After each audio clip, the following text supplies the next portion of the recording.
Um, this is another day for Kestra's Academy Challenge, and yesterday I was stuck at the Docker installation.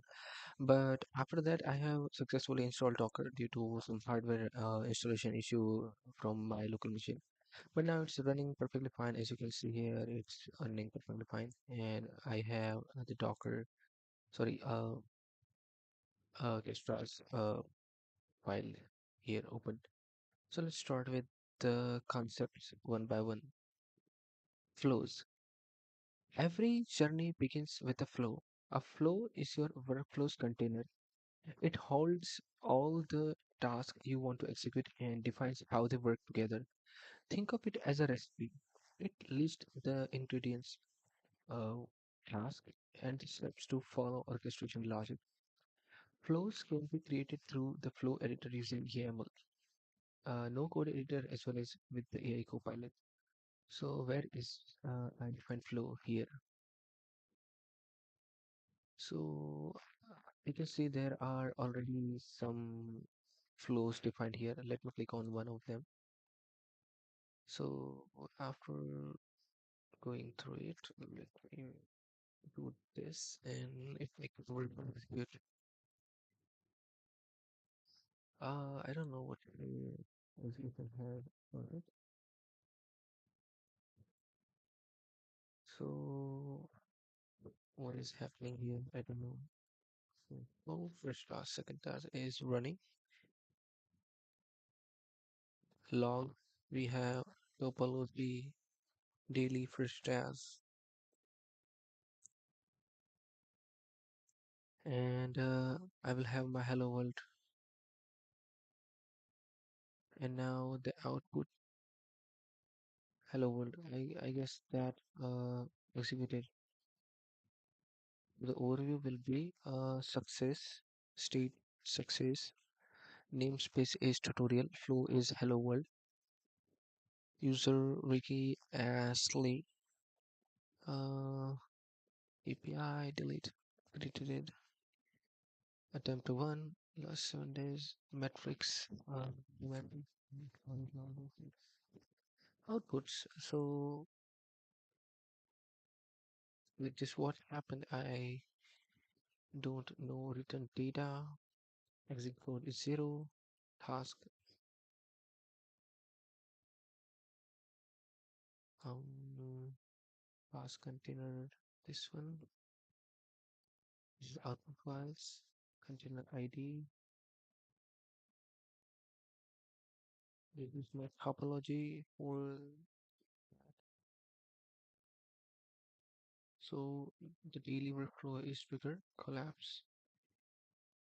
So task log attempt one success at within 1 second.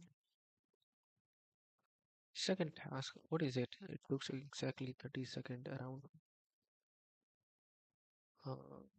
I can see some information created running in success three states and now the hello world. So what does it do exactly? What should I be expecting? We are thrilled to have you. Here is your output from the second task. Return data, my data.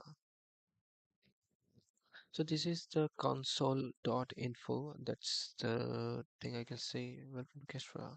So in that, I was supposed to enter my name. Let's see.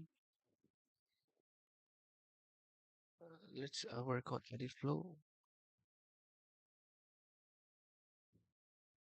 So, uh, uh, before we dive in, there is one important concept: namespace. Every flow lives inside a namespace. Think of it as a folder for organizing your workflows. Like folders on your computer, namespace group related flows and can be nested from the company.team.project. Every flow builds three essential components.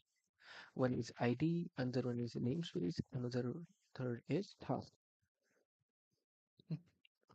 Let's look at Kestra's namespace. Mm, so this is my flow code, and I can see the AI Copilot button.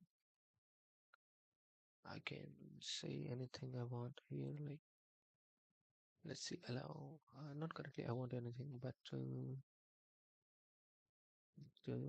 let's see, id id of the flow namespace in which can I consider it like a folder structure? Like in a flow I have a tutorial namespace, so in flow I have a tutorial namespace in which I have an id called hello world. Let's edit this flow in my here. Then the labels have named as hello world. Triggers something that triggers a task input triggers. Okay, so I don't need to go in with that deep. Think of it as a folder for organizing your workflow, just as I thought. So namespace is like a folder as in which I can create many workflows. Like folders on your computer, namespace group related flows and can be nested, like company.theme.project. So every flow needs three essential components: ID, namespace, and task. So let's look at the task here. So I have ID, namespace here. Let's do this and look at only the task. So in my task, I have first task as I have various tasks here. So the first task I am defining with the ID and the type io.kestra plugin.core output values return a valid used later value user return the logged greeting message thrill. Mm, Second task shell commands run quick shell commands and expose a value as an output, so it is also giving me a description. Commands are sleep 0.42 echo return data type my data.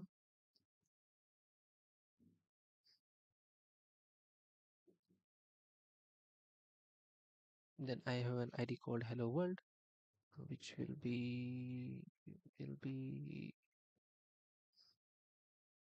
log a welcome message using the inputs and earlier. Welcome to Kestra input.user. User case intro to Kestra that collects a user input and writes a friendly log. Disabled daily run at 9 left. Okay, so let's move on to the next. One important note: once you save a flow, its ID and namespace are permanent and cannot be changed. This ensures consistency and prevents breaking dependencies. So while creating the ID and namespace, I have to make sure that I am doing it right. So let's look here. So the concepts.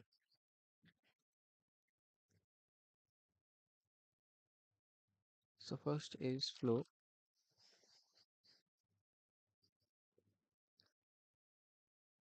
Hmm. A flow is your workplace container. It holds all the tasks you want to execute and defines how they work together. Think of it as a recipe. Okay, so what I know from the point of view of this, let's look at this. So if I want to create a new flow, then how can I do that? I would like to create a flow right now. Let's see if I can do that. Okay, I can do that. Uh, and I will name it as my flow. Let's say dev kp flow. Task will be this, and what should I do? Like ID and namespace are permanent, as it is stated here that once ID and namespace are permanent and cannot be changed. So I will have dev workflow company dot team. Okay, so cannot be changed. This ensures consistency, ID, namespace, and task. So task is just print hello world, print hello world. say hello world and welcome to Kestra Academy. This should do the job. Okay, so creating flows that simple. So all I have to do is save, but before that, let's complete this phase. So in a flow code, I'm using ID, namespace, and task. So ID, namespace. I still have a doubt about this namespace, but this stated that just consider it a folder. Okay, that's what I will do it. Then in task, I have defined three keys, ID, type, message. And I also have a doubt about this, like what exactly its type and why it is written like this: IO, Kestra, plugin, core, log. I am assuming this is some kind of function. Uh, mm, that's the only definitive answer I can give right now. But let's see. We can execute this flow and see the result.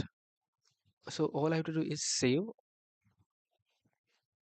Now in my devkp flow, which is a devkp flow, all I have to do is click on it and click on the execute.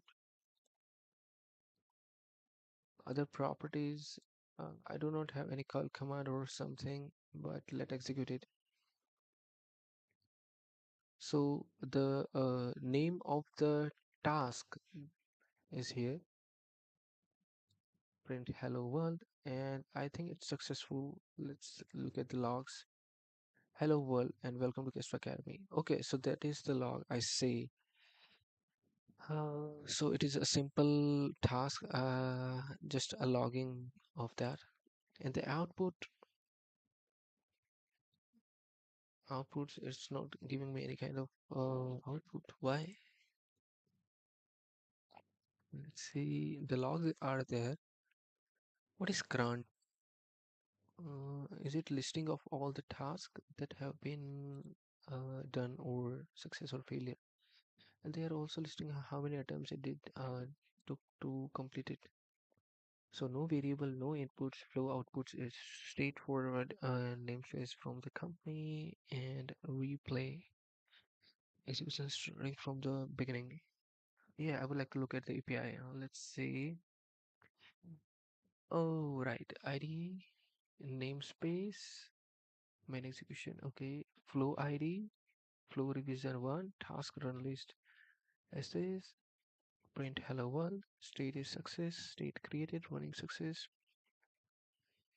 Says label system dot from value UI,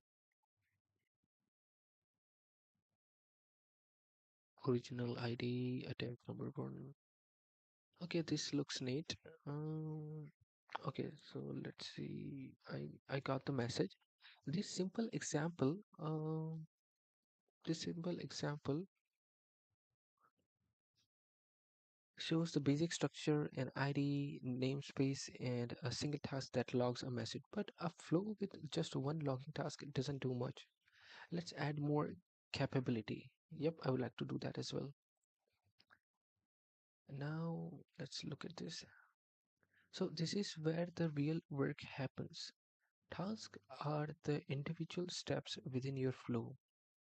Each one performs a discrete action. So let's jog this.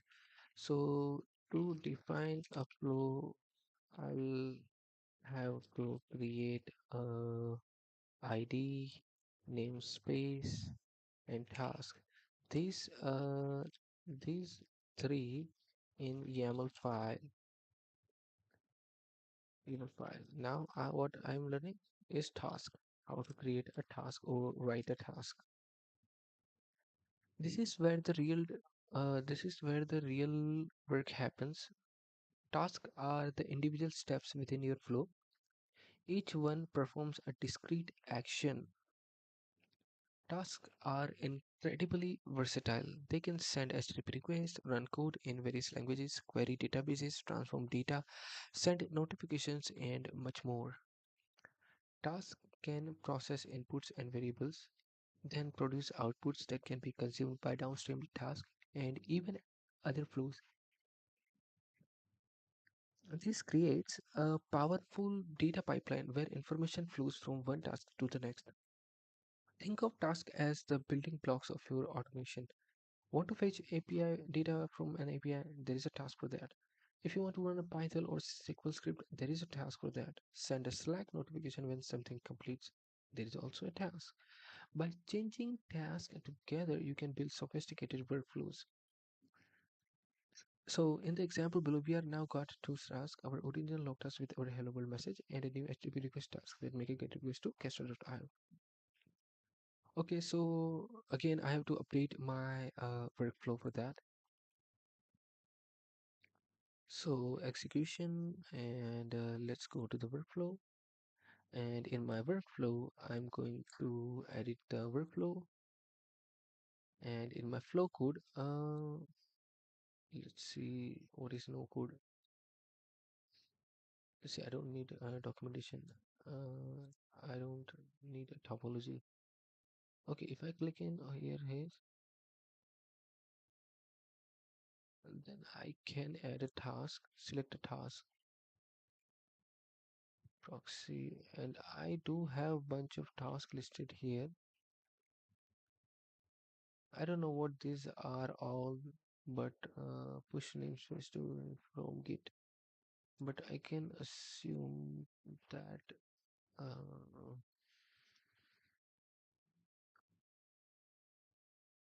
okay, no need to fret over it. So this is my another task that I have to create. Let's create it. ID ID make request to Kestra. In that I have a type. What type should I use? IO Kestra plugin HTTP request. IO Kestra plugin HTTP request plugin core.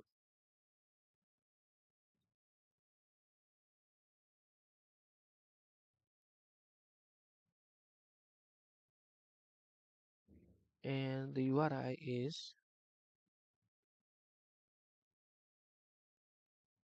https Kestra.io. Why is a squiggly line here? Values not accepted. Valid parameters are IO Kestra plugin core HTTP download.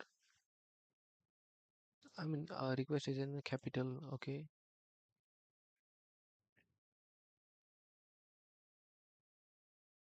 So when we execute this flow, we can see how long each task took to run with the interactive grant view. So let's save this, successfully save. And now I have to run an execution for that.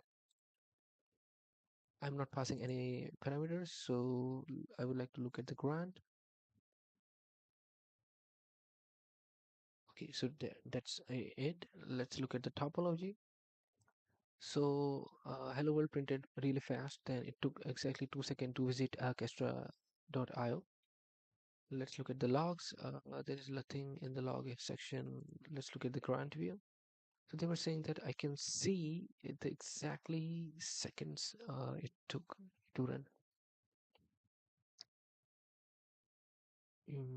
Make a request to Kestra. It took it 1.6 second, 1.60, and for a message to print, it printed super fast. And the overview is that I did two revisions. Like, what does revision mean?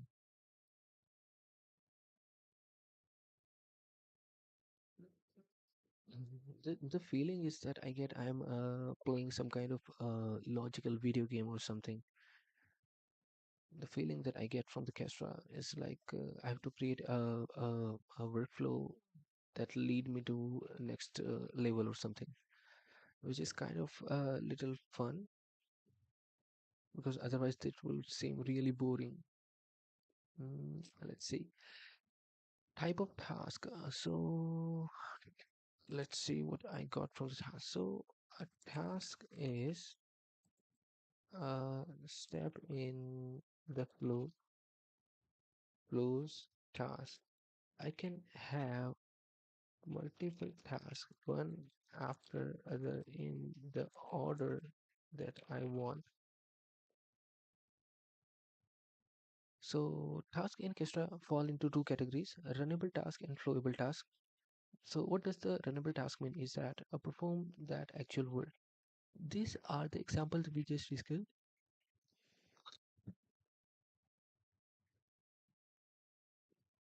Okay, so they fetch data, run scripts, send messages, and handle all the heavy computation. The vast majority of tasks you will use are runnable tasks. Flowable tasks are different. Instead of doing computational work, they control how your workflow executes.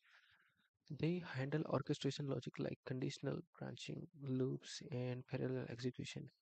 We will explore flowable tasks in detail later, but for now, know that they enable advanced workflow patterns beyond simple sequential steps. Task properties. Every task requires two core properties, and that is ID and type. ID, a unique identifier for the task within your flow. Type, the specific task type, and there is a io.kestraplugin.core.log.capital log. So it is basically defining what I am doing here. Let's see in my edit flow. So what does ID mean? What does type mean? And what can another thing I can have? So let's see. Task properties are to ID, a unique identifier for the task within your flow,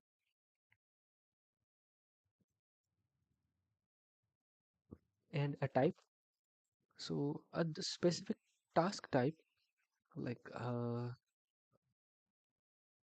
beyond this, each task type has its own specific properties. Some are required like message for a log task or URI for an HTTP request task, while others are optional to customize the task behavior. You can view the documentation for any task right in the editor. Select the task and open the documentation tab to see a specific example.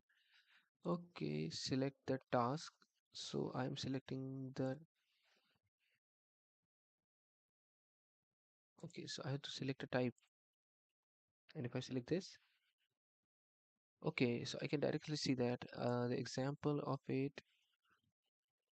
So options are the basic username and password. Now this is neat because all I have to do is just look at the type that I need.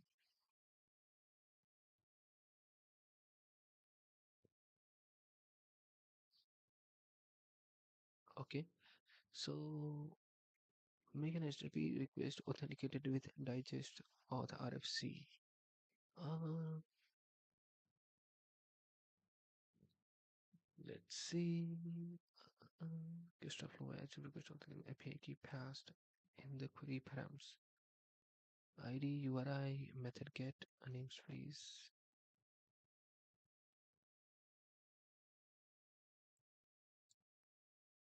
They have quite a number of examples. Properties are, so for request type we have URI, which is mandatory. Then we have a body. Then we have a content type.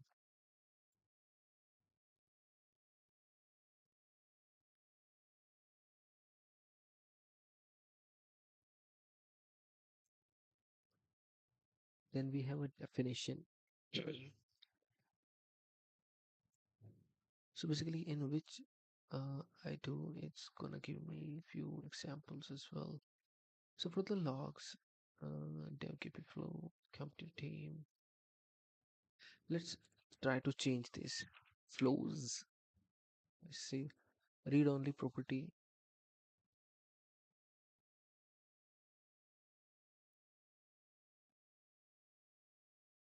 Okay, so also only it's gonna only let me do this for the first time. So what more I can have in here? Flow properties. Kestra lets you define and automate flows using simple YAML syntax. Each flow requires an ID, namespace, and task. Other fields like triggers, label, input are like optional.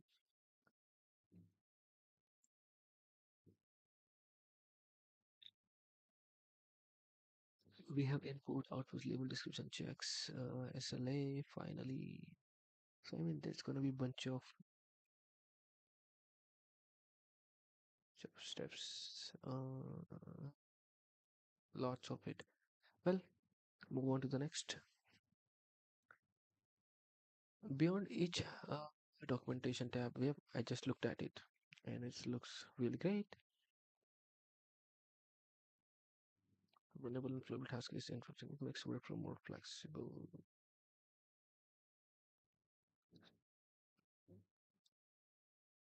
Like, okay, let's look at another. Now we have inputs.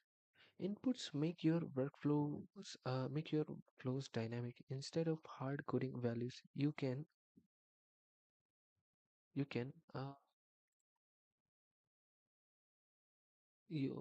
input make your workflows dynamic. Instead of hard coding values, you can parameterize your flow to accept different inputs each time it runs.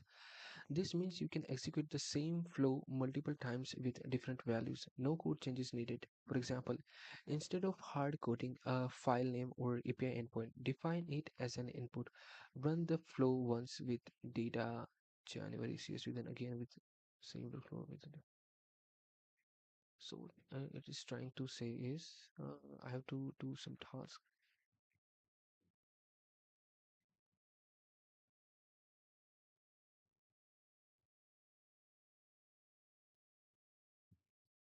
So input make your flows dynamic. Instead of hard coding values, you can parameterize your flow to accept different inputs each time it runs.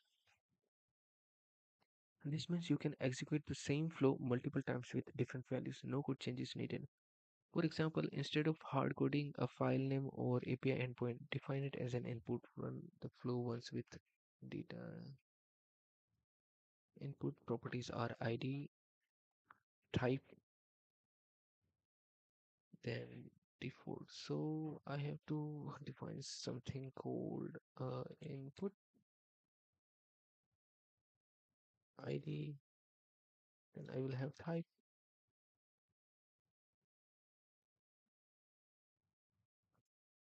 You can also add optional properties like default, display name, required description, input properties, documentation. I would like to look at the examples of it. Do they have an example?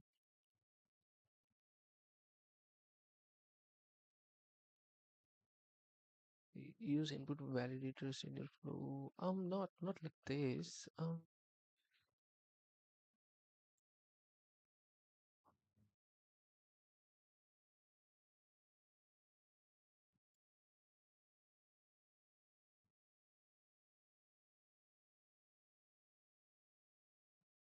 Validation error. So, input types are string with full documentation using inputs. Inputs are accessed using expression like this, where the input ID is name. We will cover expressions in detail in a later section. But for now, all you need to know there is that expressions are wrapped inside two curly braces delimiters. Hmm. So so I can have okay, so with this I can finally have the inputs. So I have to put this in first after the ID. Then I will have my ID and type. So in which I have to type the name,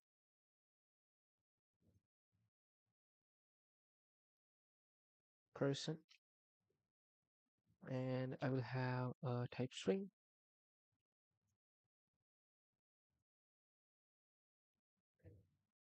and defaults to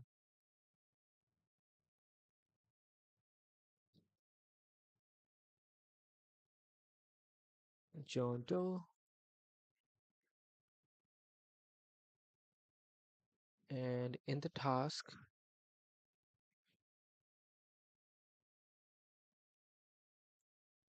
I can view it like this.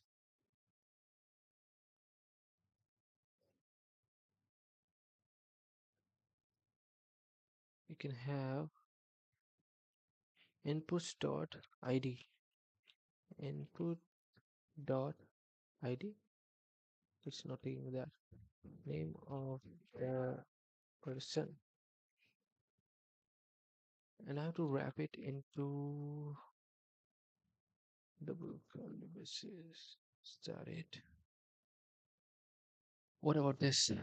Will this work? It should be. Then why it is giving me an error? Actions. Why it is not popping up? Well, unexpected. Unrecognized field input class. Why? Inputs. Okay, so it's a plural.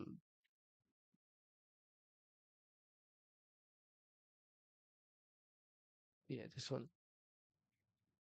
And inside I have an ID and I have a type. Okay, okay.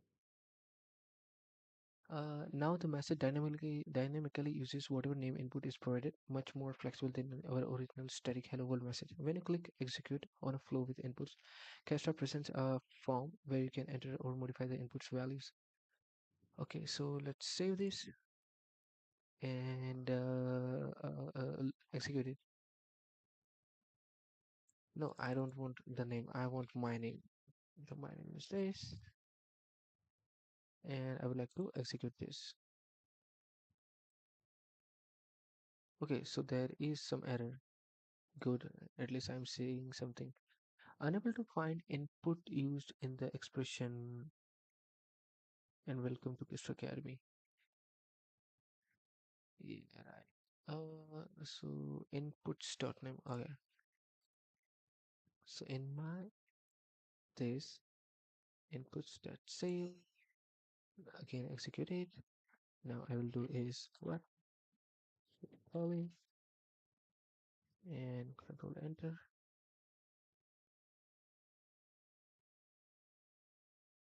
and done. So let's say it took off them 5 seconds.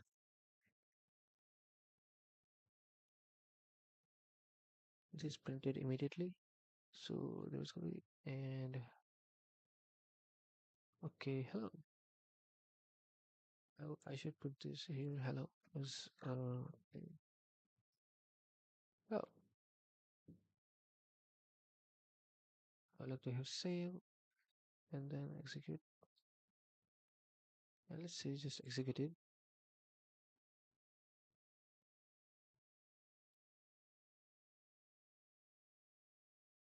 Hello, Chanto, and welcome to Kestra Academy.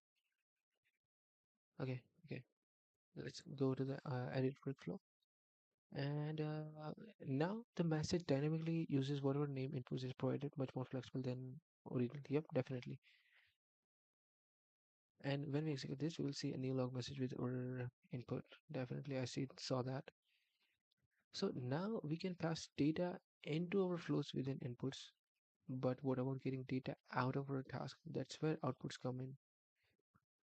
So inputs is like the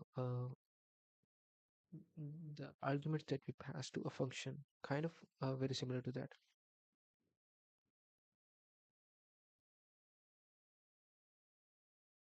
Mm. And output is that we see the resultant data. Let's see, this looks good.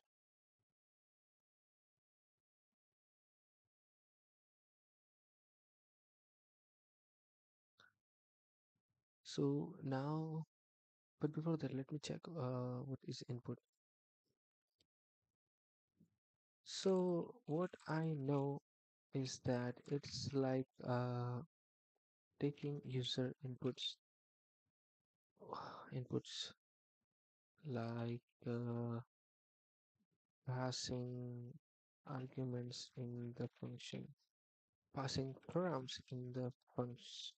No, that was good. Arguments in the function, and I will have now outputs. So everything is in a plural. Okay, that is really good.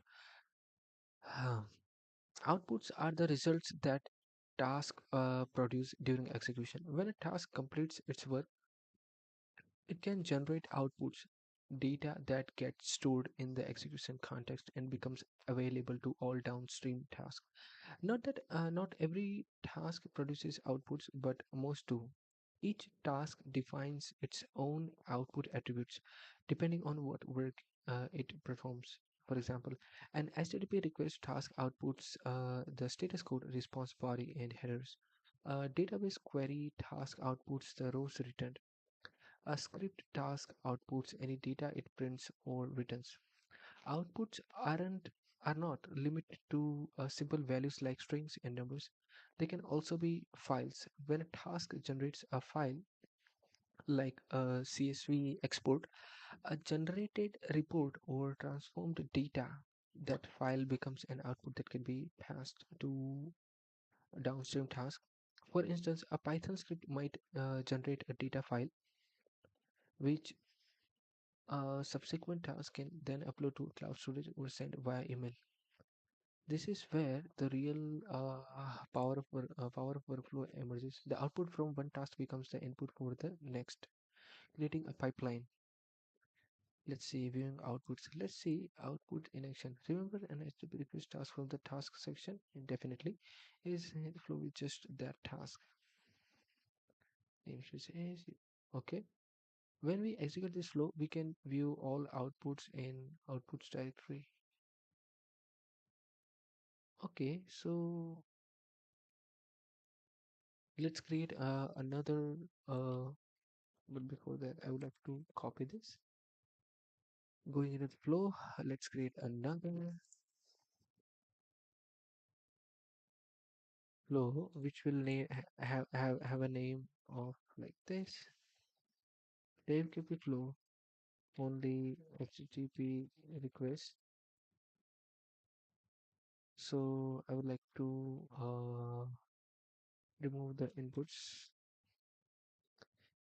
in that task. I would like to remove this as well and make a request to Kestra and save. When we execute this flow, we can view. Let's execute this flow, and I would like to see the outputs. So I can see that a URI is external name, body is, so it gives me the actual body. You see, where is the scroller here? I don't see one. Then there is a code, and I can see some headers as well. Uh, okay, so it's rolling like this. Server Cloudflare, content type, text, HTML, server timings, make request to Kestra, headers, server timing, X frame action, X download option, no, snip, no, snip. Okay, this is also one of the issue that I have to like look into this. No, nothing happened. Hmm. Okay, I saw the information. Now accessing outputs. Outputs are accessed using expression with the pattern outputs dot task id dot output dot value, where task id is the id of the task that produced the output. So here the task id is this make request, and if I have to express the code, then I will have something like make request dot code. For example, if the task ID is make request output, you access with output or output code. Okay. While you can construct this expression yourself, the debug expression features makes it even easier to check. Click on any output value in Kestra shows you the exact expression to access it. Let's see if I click uh, debug expression, keep alive. If I look at the code, outputs dot make request to Kestra, and inside the array I have a code. It was accessing like this, but now it is like this. So if I only request add headers, a URI, so I have four item mm, here, and this is how they are using. So delimiters, inside that delimiters I have outputs, then the task ID, and inside the array of a string I'm directly taking the value of outputs, this one. Okay, this looks good. Building a dynamic flow. Now let's um now let's bring everything together: inputs, outputs, and multiple tasks. We'll modify our HTTP request flow to accept the URI as an input, so we can test different URLs. Capture the status code output from the request. Log that status code into a second task. Okay, so I have a few tasks. Defaults to and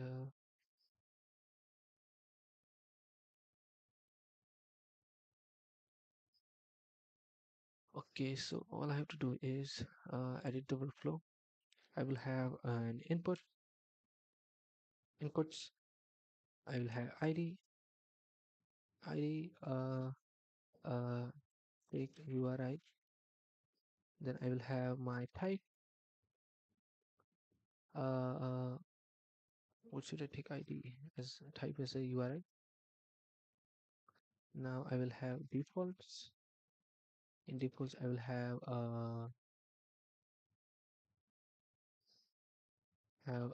Kestra.io. I see, so I have to write everything like this. HTTPS Kestra.io, and in my task, what I will define is to make a request to URI, to given URI, and I would like to access the inputs dot type,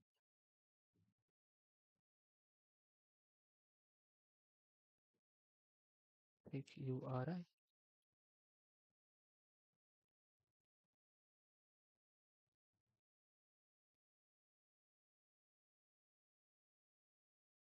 Inputs. Okay, so now I would like to find another task which have an log status code. Type will have io.kestra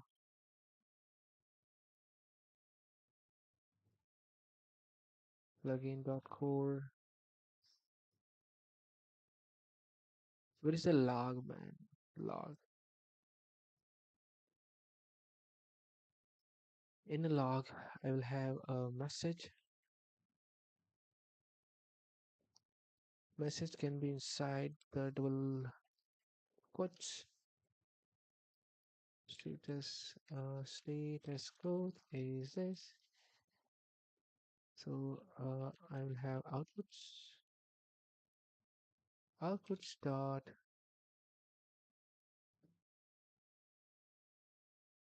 make request to given URI dot code. Let's see if it's worked or not. But why it is giving me a squiggly line here? Expected string. Uh, uh, uh, So like, what should I write then? Where I? It is not there. Take you or I. That's what I write it, right? And oh, uh, so this all should be inside this. Now I can save this, and I would like to have an execution of it. So by default, it's gonna take this, so I don't want it. I would like to have https youtube.com, and I would like to have this executed.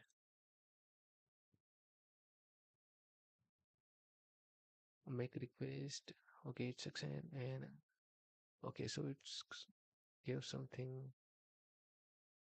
and it stopped executing. So it took 2 seconds to give, and unable to find make requests to given array used in expression status code at a line one. Okay, so let's see.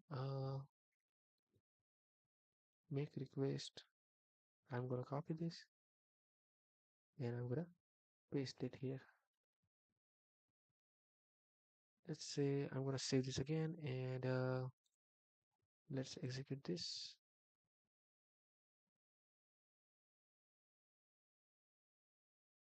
Why it is even if I this I think this is a bug that I found or something. If I click, then it is re-rendered.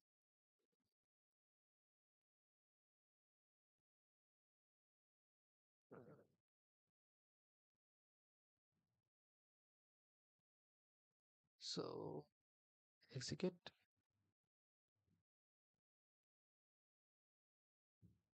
Okay, so finally it's giving me a log 200, and it took less timer than before. Okay, so the output is clear. Now we have a dynamic workflow. Data flows through inputs, gets processed by task, and flows between tasks through outputs. So I was expecting something like this outputs that since we have separate inputs. But I guess this is one of the way to use outputs like this, or are they have something similar? Let's look at the edit flow. I'm sure they have something like this. They must be, if not, or maybe I could be wrong. Input, output. Yeah, they do have this. Then, oh, let's do one thing. Let's after the task, I would like to define my outputs, and in that I will write it like this. Why it is giving missing property value? So outputs,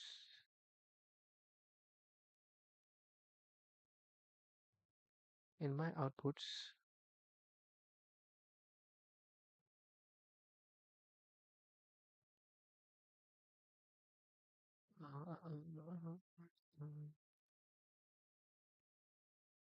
let's see.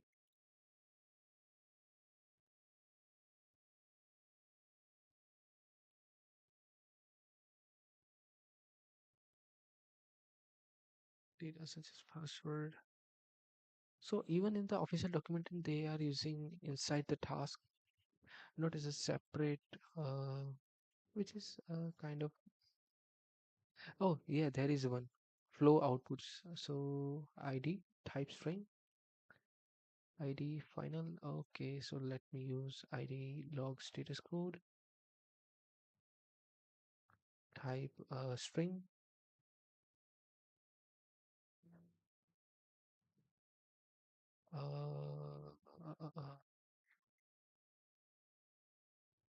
Another string. It will be a number.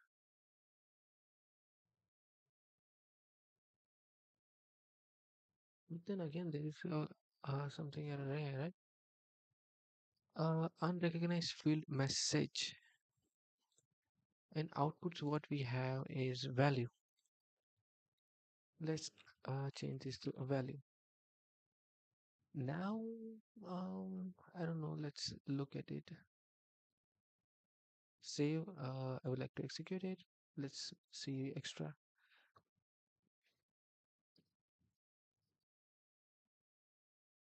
Where is the output? Did I get?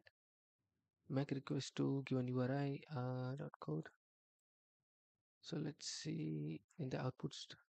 Okay, so for the showing purpose, they are writing inside the task, so I can when I looking at the ground view, I can see the exact thing that is needed to see.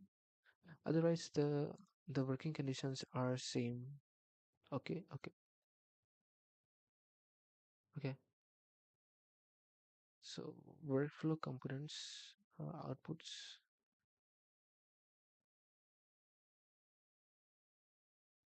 Okay, now we have a dynamic workflow. Data flows through inputs, get processed by task, and flows between tasks through outputs. But so far, we have been manually clicking execute every time. What if we want our flows to run automatically on a schedule or in response to event? That's where triggers come in.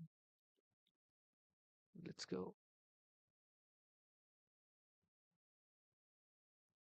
So far, we have been manually clicking execute to run our flows.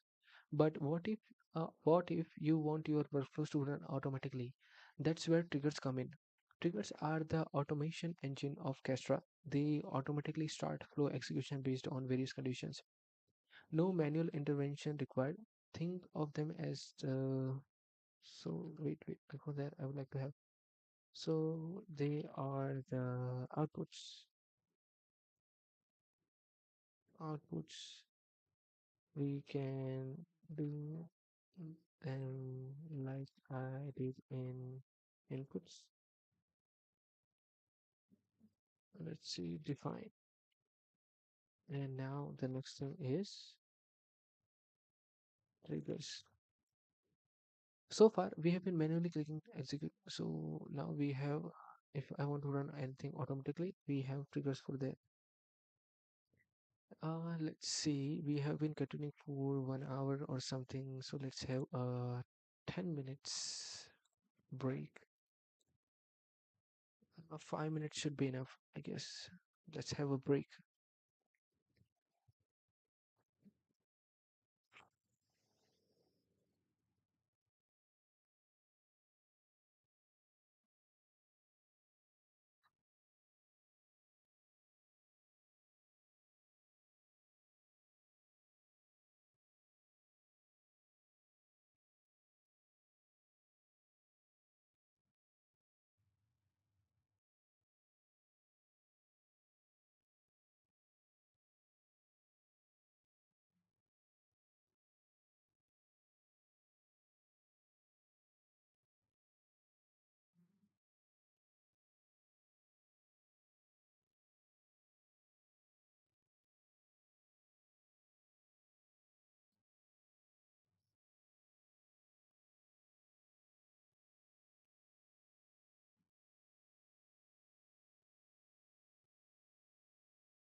So we are back. Let's see.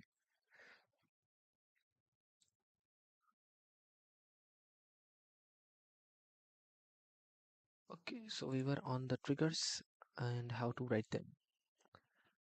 So types of triggers. Triggers are automation engine of Kestra. They automatically start flow execution based on various conditions. No manual intervention required. Think of them as the when of your workflow. When should this flow run? Types of triggers. Kestra supports several types of triggers: schedule triggers, polling triggers, real-time triggers, webhook triggers, or flow triggers. Schedule triggers run your flow on a routine basis using cron expression every day at 9 a.m., every Monday, every hour. Polling triggers periodically check for changes like new files in a folder, new rows in a database. Real-time triggers respond instantly to events, a message in a queue, a new S3 file. Webhook triggers start when an HTTP request is received at a specific endpoint. Flow triggers are executed when another flow completes. Adding a trigger. Let's add a schedule trigger for our flow so it runs automatically every day at 9 a.m.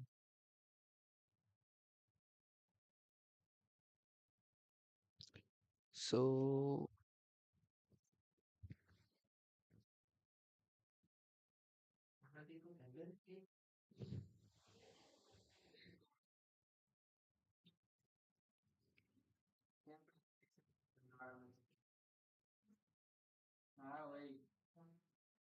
uh, and then we have an edit inputs task trigger schedules Kestra trigger schedule cron 09.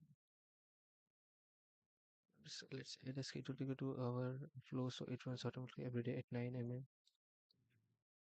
Triggers are defined in a triggers block, similar to how we define task and inputs, like task and inputs. Every triggers requires an ID and a type. The schedule trigger also has a cron property, which is compact schedule format that tells Kestra when to run. For example, every day at 9 a.m. 9 a.m. Uh, let's say triggers. Uh,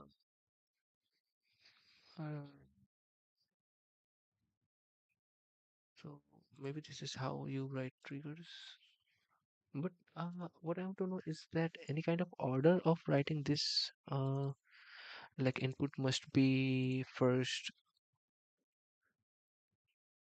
I mean, must be right because if I put input after the task, then there is no meaning it. Should I do this? Let's check this out. Let's check this out. What happens? Save and now execute. Okay, so it inputs it taking. So that means there is no particular order for this. But for the readability case, I think I can just use this here. And here I will now start using my figures.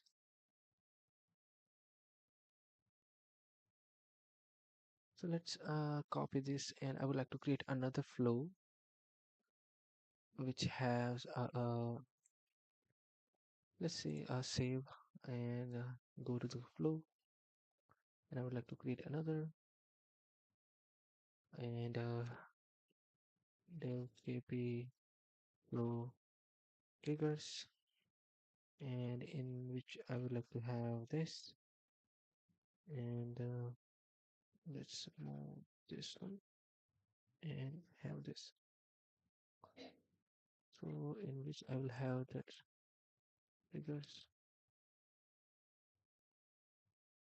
and these are my ID.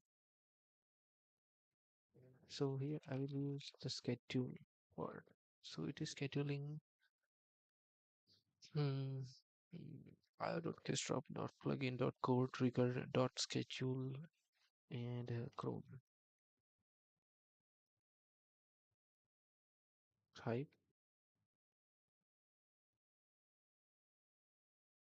I.Kestra.plugin.code Okay, so I can directly use trigger here.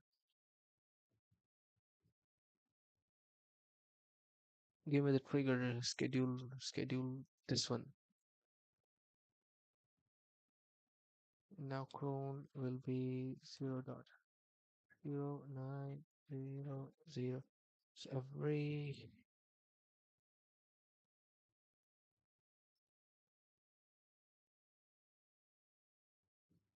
100 at 9 a.m. it's gonna work.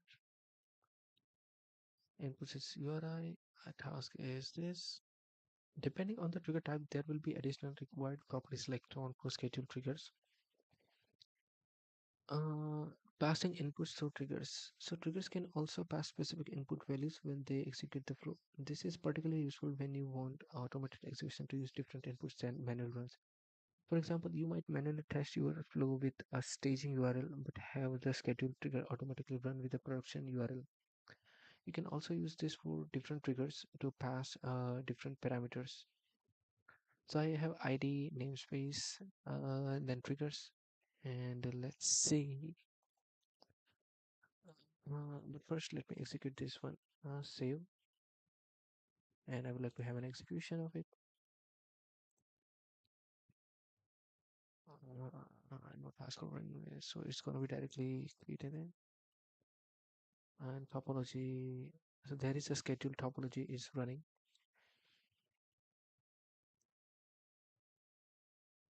Okay, so let's go into the edit workflow, and I would like to have this cron. Then in cron, I will have an inputs, and inputs. I will have the URI, and in the URI, I will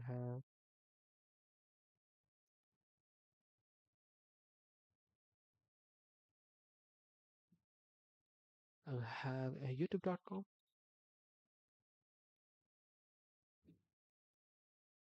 Okay, so this also is, let's see if I comment this out, so I have to do it. So this is for this below is for manual inputs when triggers run. So if I execute this, the by default it will gonna take Kestra.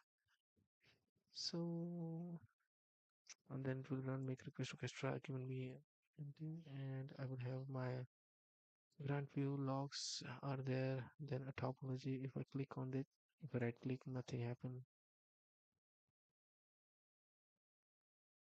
Outputs are here. Okay, now go to the edit flow.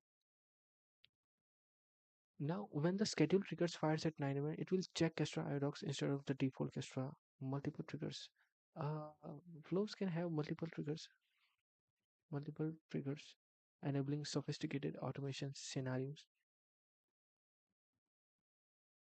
Hmm. Morning schedule and an evening schedule. So in the trigger, I can have two events. Let's use this. So I think I would like to create another task. Sorry, another flow for that. Multiple triggers. For that, I will have another create, and I will have this. But this time, I'm going to add a multiple triggers. I will have one morning and two. I will have uh, uh, evening schedule. It will be at let's say for 18. No, no, not 18. Let's put it in the 20. Uh, and that will be visiting let's say kestra.io/docs So the mornings the trigger will run is the morning trigger will be run YouTube, and the evening trigger will be running Kestra stocks.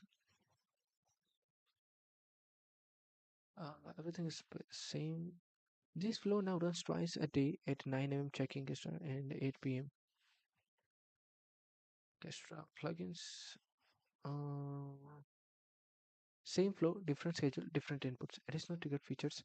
Triggers have some powerful additional capabilities. Conditions allow you to add criteria that must be met before the flow executes. Backfill lets you retroactively run schedule flow for past dates through the UI. Perfect for catching up on missed execution. There is much more you can do with triggers. Check out the triggers documentation, explore all possibilities. Let's see, I would like to see what it has to offer. ID type description disabled. Group. So I guess there is a description property for triggers, right? I can have my description property here.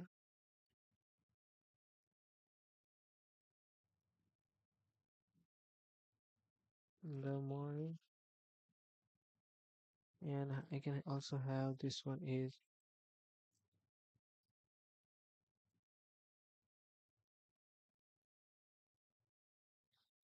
okay. And if I execute this, let's see. Hmm. I would like to see the morning scheduler and evening scheduler. Okay, so this is its work. Good, good. I'm understanding it. Multiple triggers. Now in the trigger section, trigger variable message triggered cron. If I use a cron hourly, allow concurrent false. So based on what type of trigger I'm using, the properties have changed.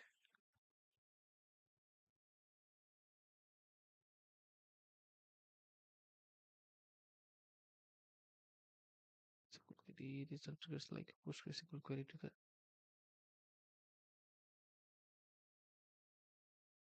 Okay.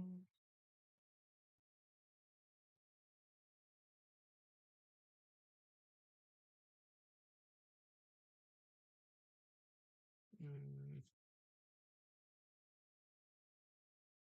condition they have and task runner commands and whatnot. Let's say for the basic, I guess I am done it. So let's look at the what uh, I have to say. Triggers are they are cron jobs. We can have multiple and also can have some condition mixed with them. Now I have an expression. Let's look at the expression. So look at the flow and let's look at the dashboard. Failed issue is this, success issue is this, in progress pendings, and this is the flow that I run today. Okay, it's looking good. Let's create another execution flow. Now the flow will be of copy flow expressions, and in that, let's see what I'm gonna do. Throughout this guide, we have been using expression, those double curly braces, wrapped values that let access inputs, outputs, and other dynamic data. We have touched on them loosely using simple expressions like inputs.name under the curly braces and this one But expressions are far more powerful than simple variable access. Kestra's expression engine combines the Pable templating engine with the execution context, giving you a rich set of capabilities for transforming and manipulating data within your flows. Let's explore what else you can do. What you can access is expression give you access to entire execution context, input, output, flow, meta item execution, metadata, trigger information.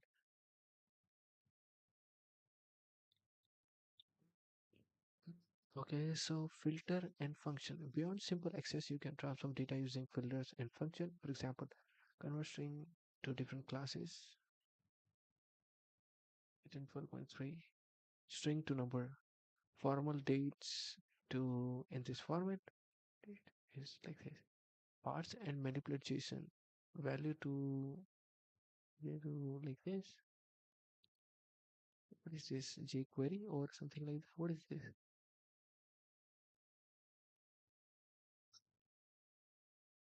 So I can also perform a simple calculation as well.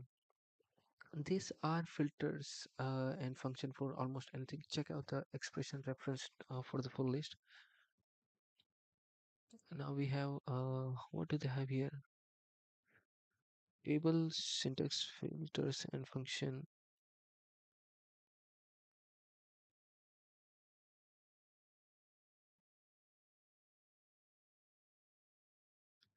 So in that, understand the execution test flow, execution code, levels, triggers. Hmm. So for now, I know that env variables and globals can also be used.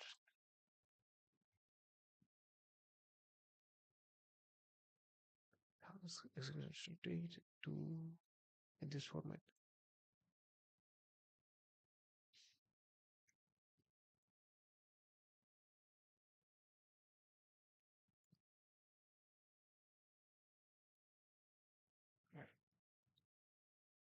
Let's see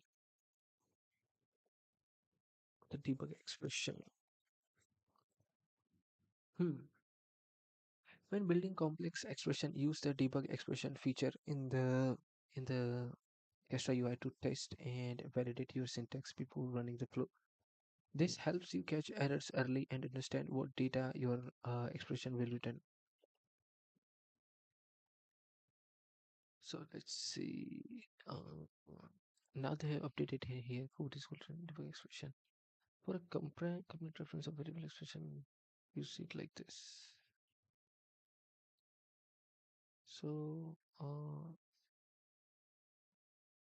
okay, so how if I want to, let's say, delete a flow I created and updated. Now, say I have to delete this flow. I click on here. How can I delete it? There is no import, export,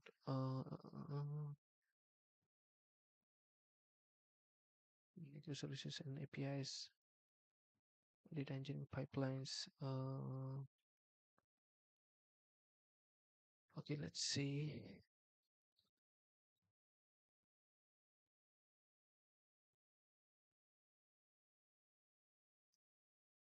Global task. So far, all our flows have run tasks sequentially, one after another is in a straight line. But real world workflows often need more sophisticated patterns. What if you only want to run certain tasks when a condition is met? What if you need to process a list of files, running the same task for each one? What if you want multiple tasks to run at the same time for better performance? Flowable tasks give you this control, unlike a runnable task that perform computation. Flowable tasks control how your workflow executes. They enable conditional branching, loops, parallel execution, and more, turning simple sequential flows into sophisticated orchestration logic. Types of flowable task. Kestra provides several flowable task types of different types for different orchestration patterns. Conditional tasks let you decide whether to run branches of your workflow based on a condition. If run task where a condition is true with optional else branch, switch, choose between multiple branches based on a value. Looping task let you iterate through data. For each, run a serve task for each value in an array, for each item, and then. Parallel runs multiple tasks at the same time. Subflow lets you create a reusable flows that other flows can figure like function. You can call function calls. So they have a flowable task documentation as well.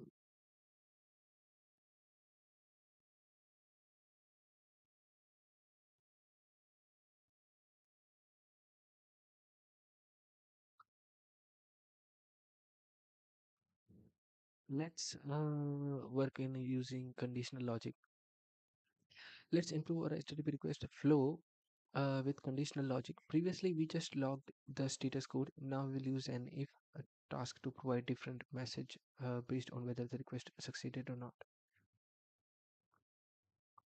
Okay, so uh, I cannot like do anything here.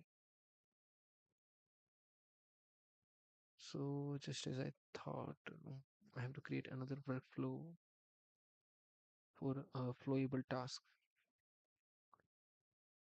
Let's create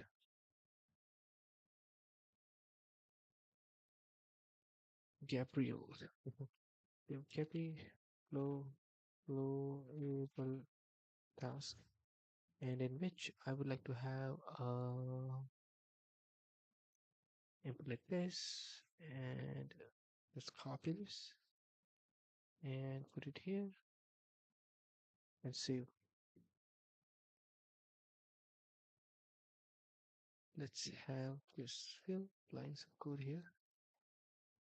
So I'm taking an input, then I have attempt make request to the given inputs URI, then check status of that, like code one. Uh, if the code is 100% 200, then log the successful, otherwise log the error.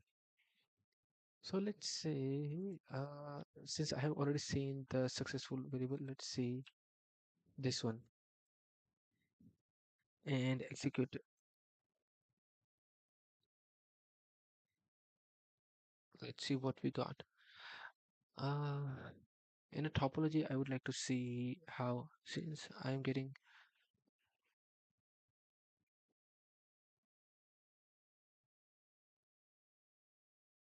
response code, I would like to see the topology.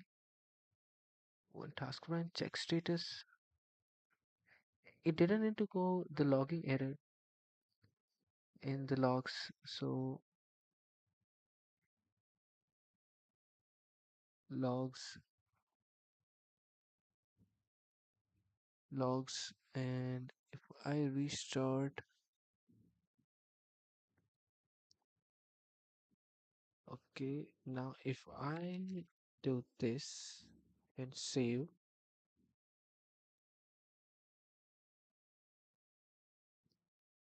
execute, check state. Okay, so it runs. Then why didn't it run in the log time? Because the this fundamentally thing goes wrong. Let's say the flow is gone here. Make request, check status here, and then gone here. What I can say is that I can, if I create this, then I can have my microservices flowing through. And not only that, I can also monitor for each request. So where does it fail? And this is really handy to if I want to see something going wrong.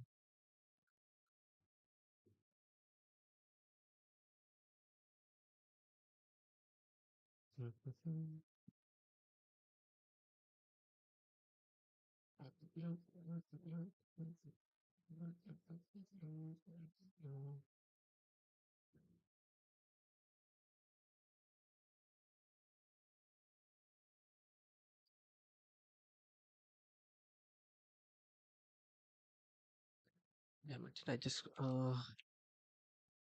did, yeah, I accidentally. click on this.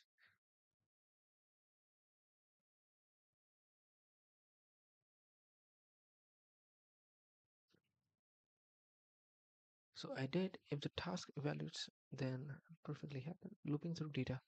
What if you need to process multiple items with the same logic? Maybe you have a list of customer IDs and want to send each one through the same notification workflow or an array of file paths where each file needs identical processing. The for each task handles this neatly. It takes an array of values and runs a set of tasks for each item in that array. Let's see it in action with a simple example. Yes, I would like to see this, and I would like to create another flow. Now that let's say there can be flow, uh, there can be flow able task looping through data. So in which I will have this inputs and task and this. So inputs have this one. I'm going to loop ID have a loop. Okay, so flow for each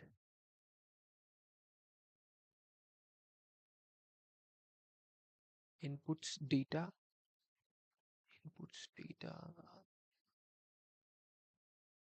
Okay, so what I'm having as input, it's gonna loop through as well using for each loop. Then the task is that more like a subtask, log the value. Let's see if I save this, then I would like to execute it. Yep, this is one. Log data. Okay, so it logged each data. Let's see topology. Loop started, log one data, then gone log two data, then gone log three, then log four, then come back. Okay, this looks really interesting. Let's go to the workflow section of that. The values property specifies the array to loop through. Within the loop, you can access the current item using task run value. This expression gives you the value of the current iteration. In this example, the log task will execute 5 times, once for each number in the array, logging 1, 2, 3, 4, 5. Subflows. As your workflow grow, you will find yourself repeating the same sets of tasks across multiple flows. Subflows solve this by letting you package tasks into reusable components. Think of a subflows like functions in programming. Define the logic once, then call it from anywhere. For example, you might create a subflow that handles error notification by posting to both Slack and email. Instead of copying those two tasks into every flow that needs alert, you can simply call your error notification subflow.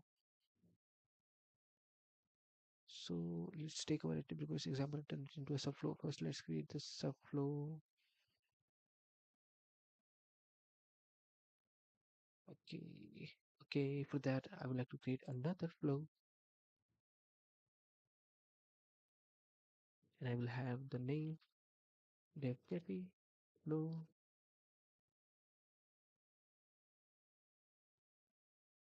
I will task subflow.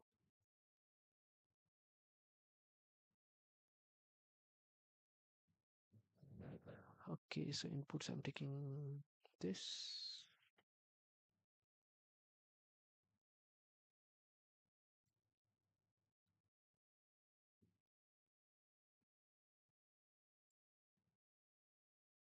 Make a request to the input URI. Then log the request code, and output will be, we'll create the subflow itself. This is not new, just like task input is output for entire flow scheme too. This subflow accepts a URI input, makes the request, logs the status, and returns the flow level output that the calling flow can access. Now, any function. Okay, so let's save this. Okay, I saved this. I go to the flow. Now, any flow can call this subflow using the subflow task. So let's look at the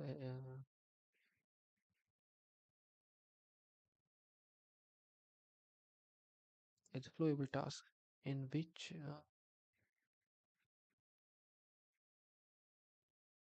actually I would like to create another subflow in which I will have the copy flow task subflow example.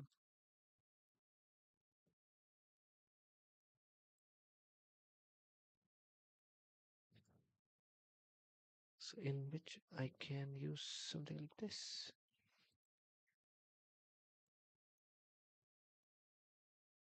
So for that, flow ID, my subflow, not my subflow. The flow ID will be um, KP flow able task subflow. That will be it.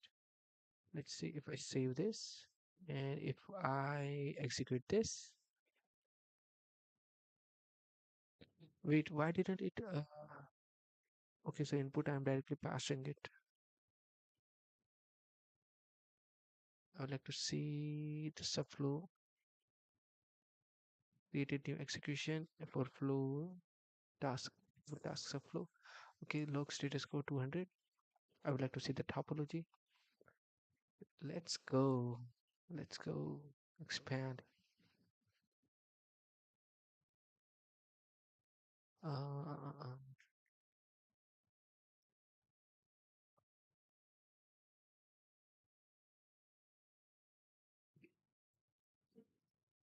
uh, Dev PP flow, flowable task subflow example in which topology. So open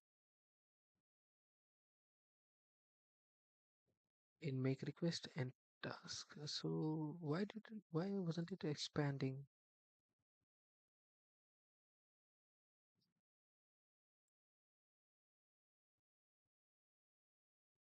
So this is how you create a subflow. Now this is a new stuff. So basically I can create the entire application here. I'm not wrong. Because if a subflow can be called directly, then I can have like my middleware or error handling function there. The parent flow passes inputs to the subflow and can access its output using subflow output data. This makes your workflow more maintainable. Update the subflow once, and all flows that uses it benefit from the changes. Kestra's dependency view, which flows call which subflow. Okay, we have to look through the subflow example. Subflow example dependency. Okay, so subflow example and look this three. So this dependency array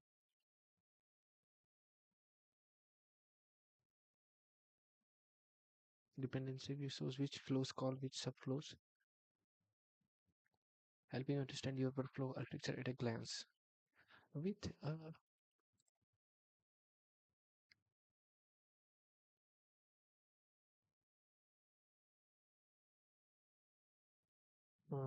with flow able task, you can build a workflow that adapt to a different scenarios, process large data set efficiently, and handle complex orchestration logic.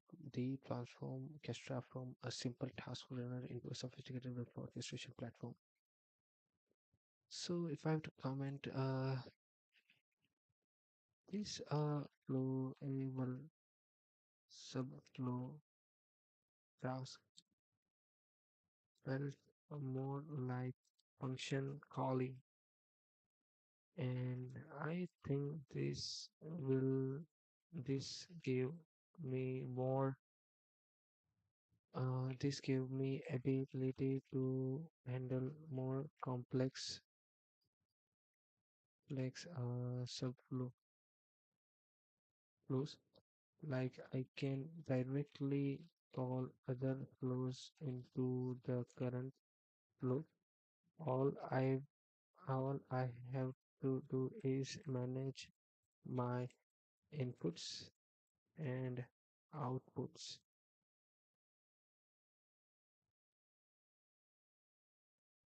Felt like a middleware function calling error handling middleware in every API.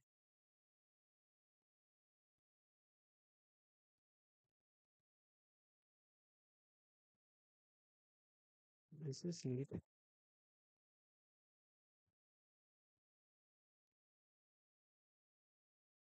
Now, let's see. Now, let's go on to the next one. Let's see. Flowable task triggers. Then we have what? We have an expression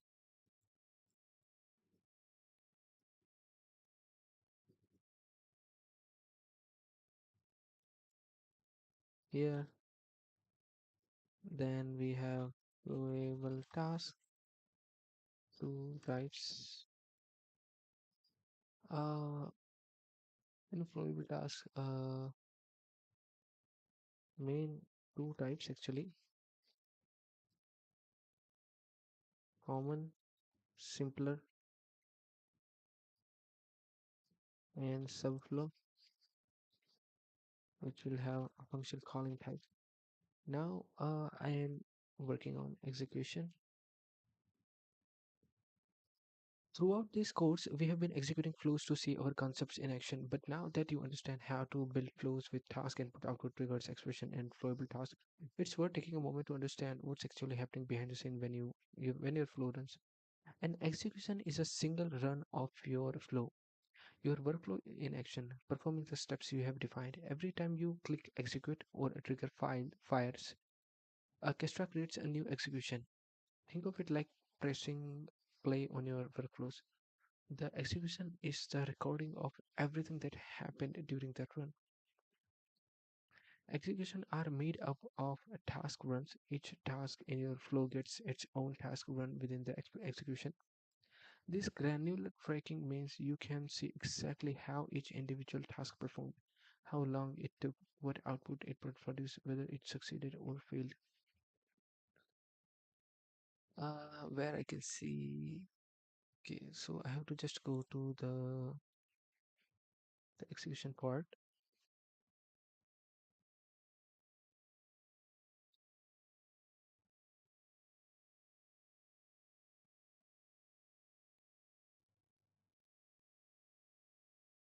and look at the ID.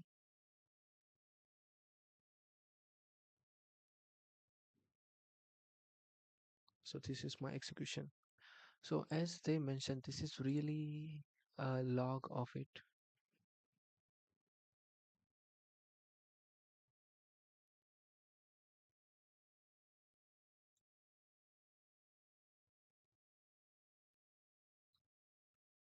So make log, topology, outputs.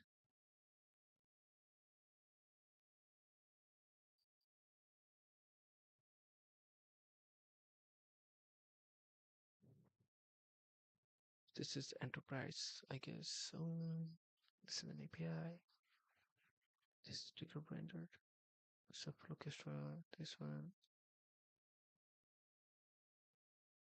Just as this one.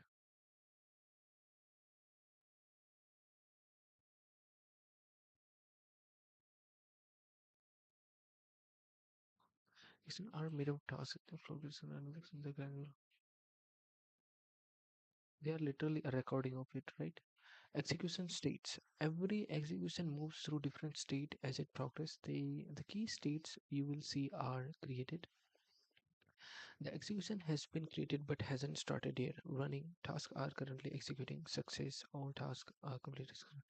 These are interested for more complex. Check out the execution state documentation for the complete list.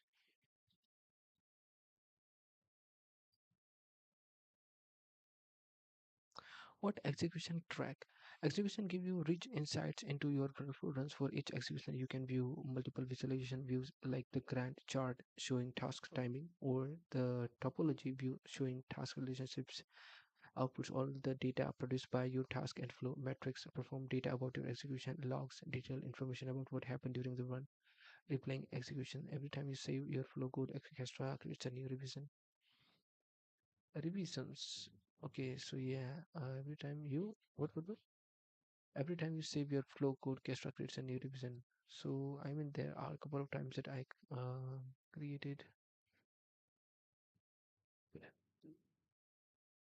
flow code. Kestra creates a new revision. Snapshot of version your flow. Okay, so I have to look into the flow in which I will have my expression flow. Yes. So where is the overview? Executions, revisions. Yeah, revisions. So now, let's say brings of data. I mean, uh, there must be a few revisions. I must have done that. Yeah, this one. So it looks five revisions,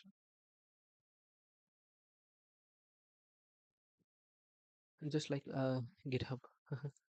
So this is same, and then I just for this checking purpose, I just use like if the execution is in like line by line. So no, that is not the case. Huh. This gives a complete version history, making it easy to roll back to an older version if needed. Revisions become especially powerful when combined with replay. If a task run inside of an execution fails due to a bug in your flow logic, you can fix the code, creating a new revision, then replay just the failed task run using the updated revision. You don't need to rerun the entire execution from the start. Replay lets you target specific task run that failed, returning only those tasks with corrected logic. Mm, mm, mm.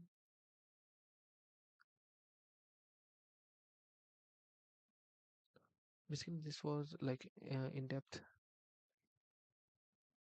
scenario of this execution uh, secrets.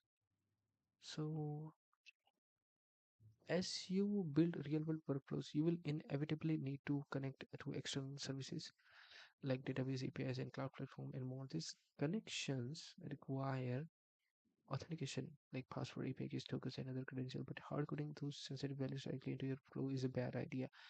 They appear in revisions, logs, and more, creating a serious security risk. Secrets solve this problem. They let you store sensitive credentials securely. So where are the secrets? Like I have to create mm, mm, mm, mm, mm, any blueprints and a tenant triggers instance namespace.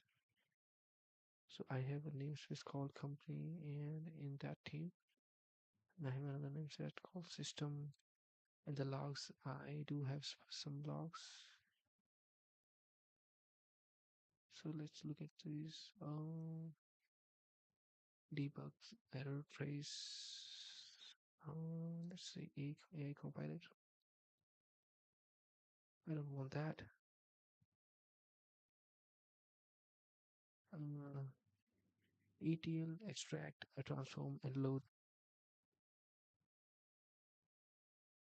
Okay, so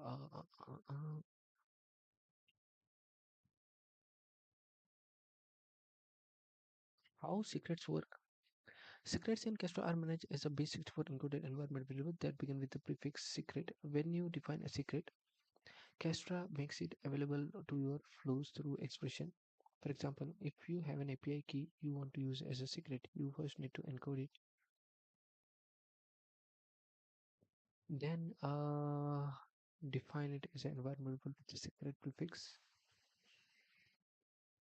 After restarting Kestra to load the new environment variable, I see, so it's in the tenant and secrets. Encode the base value. And how can I encode this? Where should I create it? I see, I have to create a new file.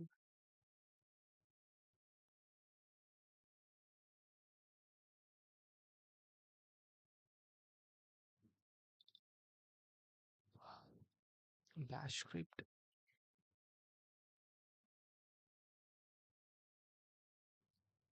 All values adds the secret prefix to all variable names, saves the result as .env encoded. You can verify the output by opening something like the example above. Uh,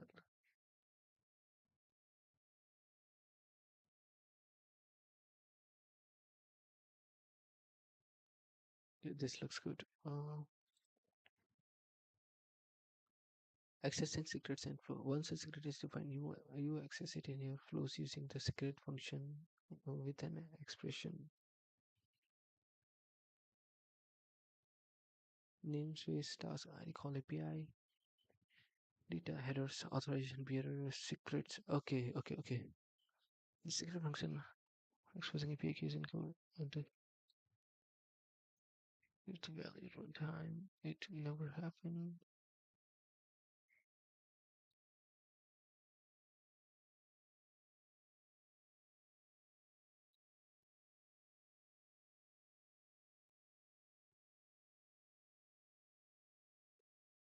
Let's see what this tool has to offer.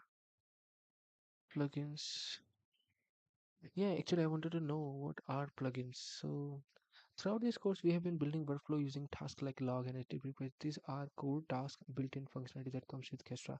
But core tasks only scratch the surface of what's possible. Plugins are what unlock Kestra's full potential. They let your workflows connect to the tools you already use every day: database, cloud platforms, APIs, and chat tools, without building and maintaining custom integration from scratch. Need to query a PostgreSQL database?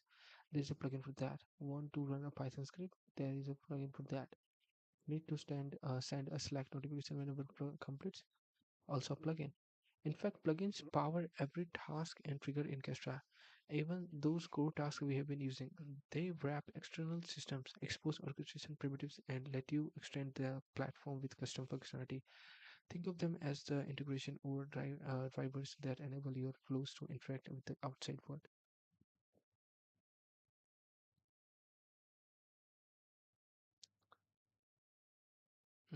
So if I visit the site kestra.io plugins,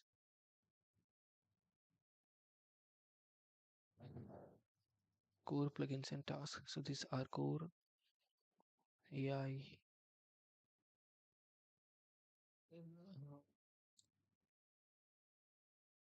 What plugins enable? The plugin ecosystem is vast and constantly growing with over 1000 plus plugins available. You can write code in any language, run script directly in your workflow without managing separate infrastructure, work with cloud platform databases, send notification, Slack, email, page editing, Microsoft Teams, and other channels. And this just begins to cover what's available. Browse this plugin catalog to explore the full ecosystem. Yeah, I just saw that. It's crazy. 1000 plus plugins. I mean, open source for the win, I guess. Olama, OpenAI, Perplexity, Vertex, Tool, Mistral. There's a Mistral for that. What they are in Mistral chat completion run workflow triggers. Uh,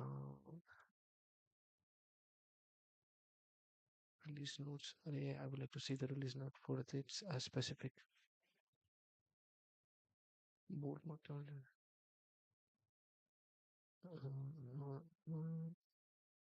API key, message, model name, base visualization response schema. So they have a deep seek and looking. What is a blueprint anyway? Uh, I guess it's next that thing coming. How plugin works. When you use a task type like this, You are using the HTTP request plugin. Okay. When you add a scheduler trigger, you're using the scheduler plugin. Plugins are already part of your workflows. You have been using them all along without needing to think about installation or configuration. Most plugins are automatically available in Kestra, and if you need something specialized, you can install additional plugins or even build and install your own custom plugin. Once installed, it works just like any other task or trigger. If you are interested or to learn more, check out the plugin developer guide. Yeah, I would like to see how the plugins have been made. Discover plugins. There are few easy ways to find the plugin for the tool you want to connect to. On the website, go to the catalog and search for the services used. For example, Slack, AWS, PostgreSQL, or Snowflake. Open the plugins menu, browse, and see what you can do. Editor, add a task, start filling the type.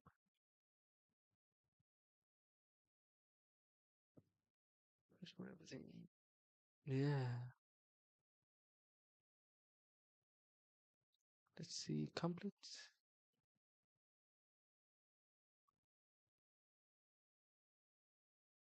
People are just commenting for the sake of it.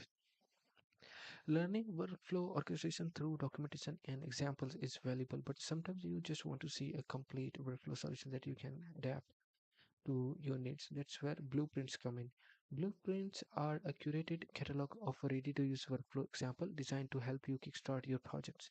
Each blueprint is a complete validated workflow that solves a real world use case from data engineering pipelines to API integration to notification systems. What makes blueprint useful? Every blueprint combines three things: working code, complete flow you can run immediately, documentation, how it works and what it does, and tags organized by use case, technology, and pattern for full on the Kestra website. I think I just saw that. Oh, they have another separate blueprints. AI learning roadmap, extract, transform, build an AI from REST by using Python pullers, shift workflow and system logs to AWS CloudWatch. Run a scheduler, it can sync with Airbyte Cloud. Okay, so I would like to see the core workflow. Negative issue when a workflow or job fails. This one. How did they able to manage on failure? Create an issue. Negative issue on failure. Company team. Okay, this one looks good. I can work on this blueprints. I mean, all I have to do is create a YAML file. Create issue create, secret of GitHub token, repository, failure, has failed, slot data, bug workflow, development distance. Let's see.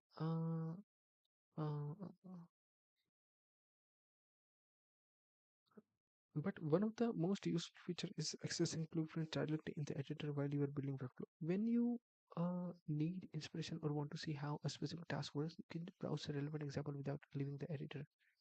Yeah, so I can do that. I can do that. Let's see. So in the flows, let's say flowable task. Let's see on this one.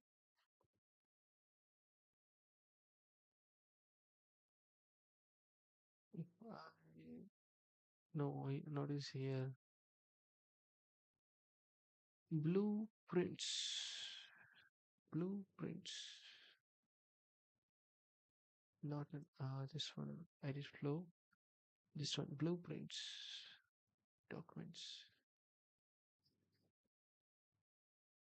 Build. Chicken airflow tag. If I click on this, I can copy this directly it.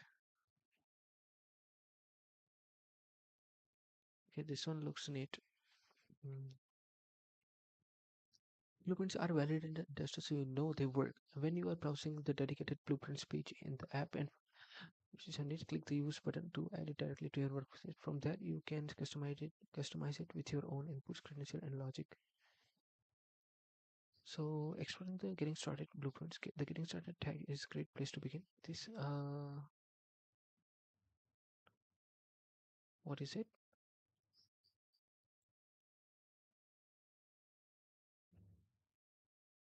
I see getting started. Just a data engine pipeline example and infrastructure automation and workflow log, Terraform CLI run and build, HTTP request, if condition, Slack. Okay, so this one all I see in the close leave page. This one, right? Well, no matter, I can do that. Data engineering blueprint. So this is one microservice and API blueprint. These are microservices.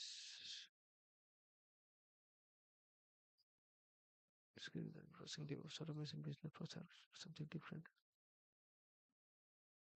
Now we have a certification exam. Let's see what do they have got certification, and it is a quiz. Let's start it. What does a workflow orchestrator do? It coordinates a multi-step workflow method for errors and provide visibility into what's running. Can I select multiple? No, I guess not. When tasks are assigned to a team. Okay, so it is directly checking it as well. Let's go. There is no timer, so I can take my time for that. Which of the following can you build with Kestra? Uh, I guess all of them, since I have seen the example of data pipelines as well, infrastructure automation, and AI workflow, all of them. Next question. What is the primary way Kestra integrates with external system like databases, cloud platform? A plugin, by creating a plugin.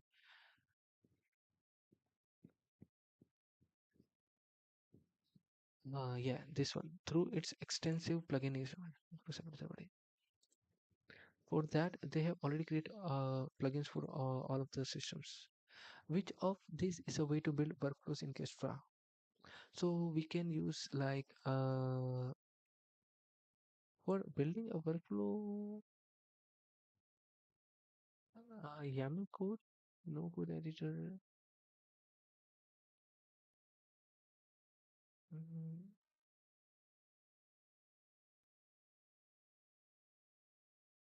mm, mm, I think this one might be an issue because I think mm, all of the above I have seen, but I have only worked in the YAML code. I wonder if I should look at my close exam.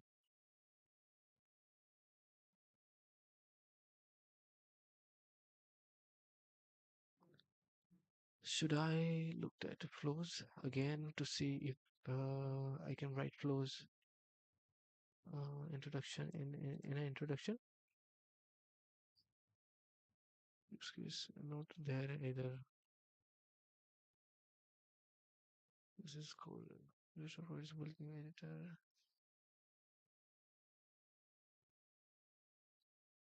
I see. So I guess this is a multi. Yeah, that's what I thought. Kestra is described as a language agnostic. What does that mean? So all tasks must be all tasks defined in YAML task can execute code.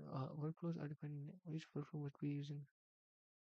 So I think this one beats it because we can like write code in any language. Mm, then again, all tasks must be written in the same language as the workflow definition. I guess not. Each workflow YAML is no, I think B should be equal to go. Okay. Let's see. What are three required top level computers every flow needs? ID, namespace, and task.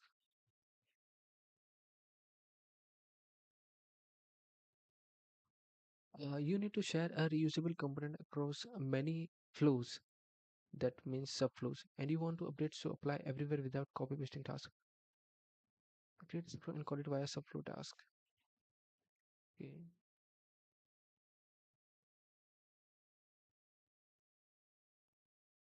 Which section of a flow lets you define values you can change at execution time? Uh,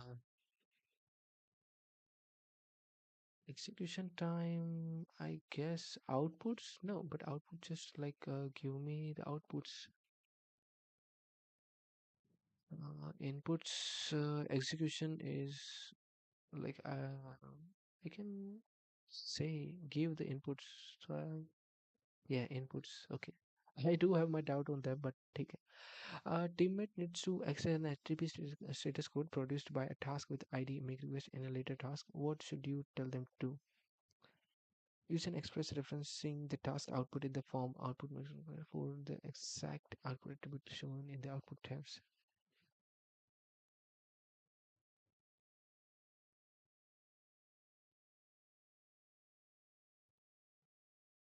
Okay, this one is trickier, but I still think like this one is good to go because like they do not have mentioned that subflow here. Like if I'm using the HTTP code for another workflows into them.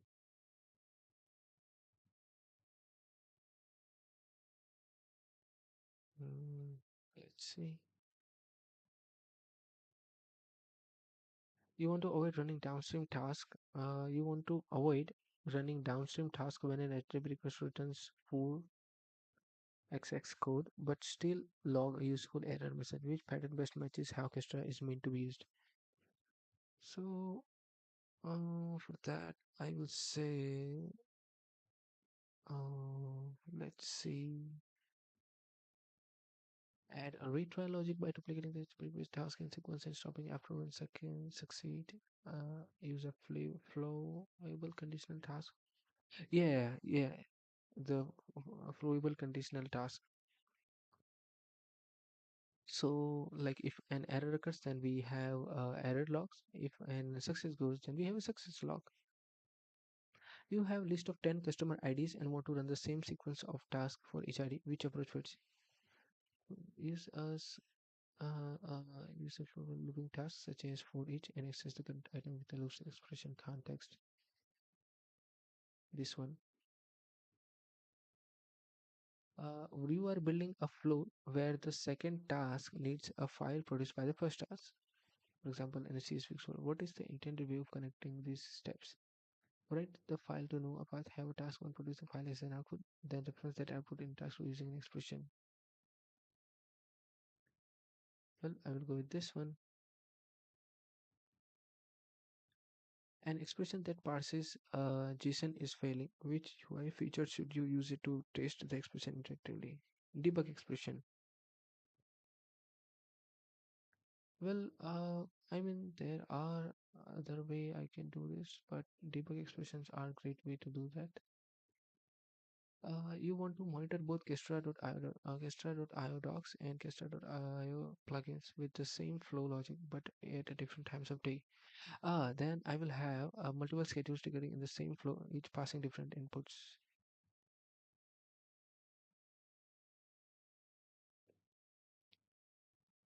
A flow execution succeeded, but you want to understand which task took the longest and in what order they ran. I will have a grand view.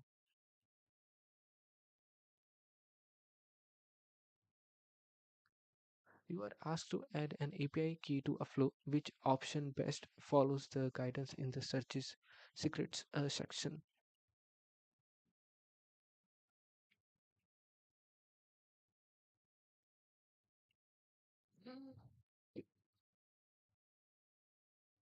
You're asked to add an API key to flow.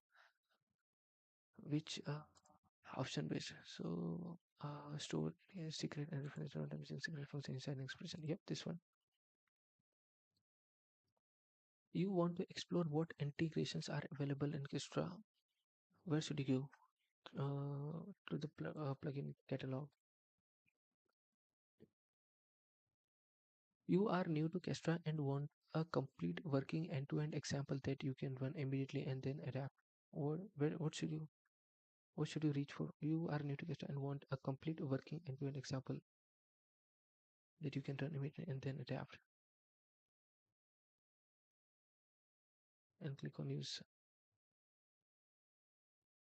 Um, I mean, even when I first open the website, it already have so much flows in them. So I guess I will go to the flow tabs, like a namespace.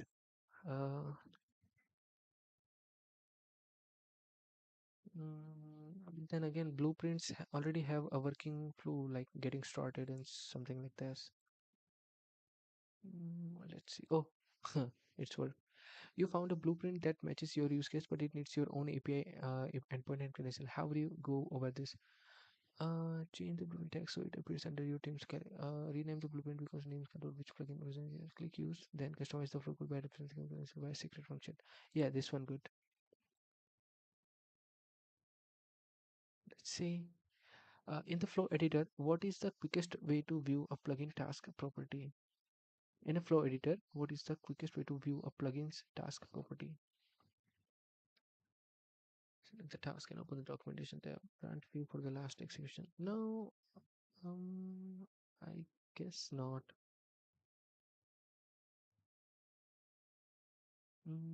For that, grant view is generally like use the no flow editor. Like I'm in a YAML code, right?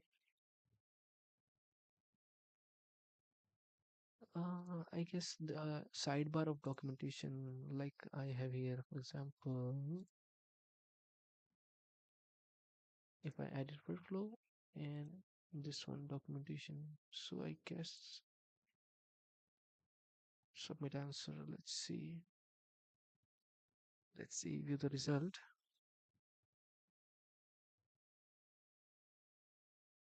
Okay, so far good. Let's go on to the next. Promotion on community cast of enough. Yay, finally we have done this. Once you complete this page, you will able to access your certificate. Click the link to the top left view and download it. If your name does not appear on the certificate, make sure you add it to your profile and try downloading the certificate.